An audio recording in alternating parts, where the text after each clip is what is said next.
2018 সালে শুরু হয় কর্মসূচিতে ভারতবর্ষে এখনো পর্যন্ত আয়ুষ্মান ভারতের ব্যক্তিগত কার্ড বিতরণ হয়েছে 44 কোটি।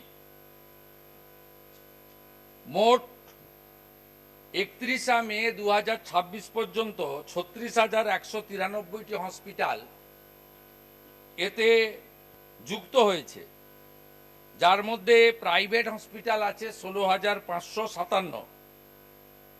এখনো পর্যন্ত পশ্চিমবঙ্গে প্রচার আছে আয়ুষ্মান ভারতের কার্ডে নাকি সুযোগ সুবিধা পাওয়া যায় না।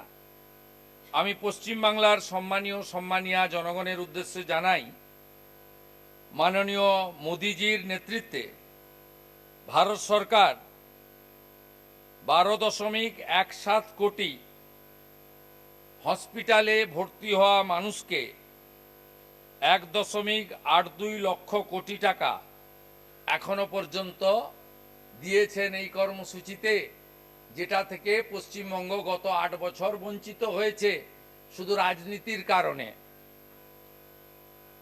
এর মধ্যে 49% আয়ুষ্মান কার্ড মহিলাদের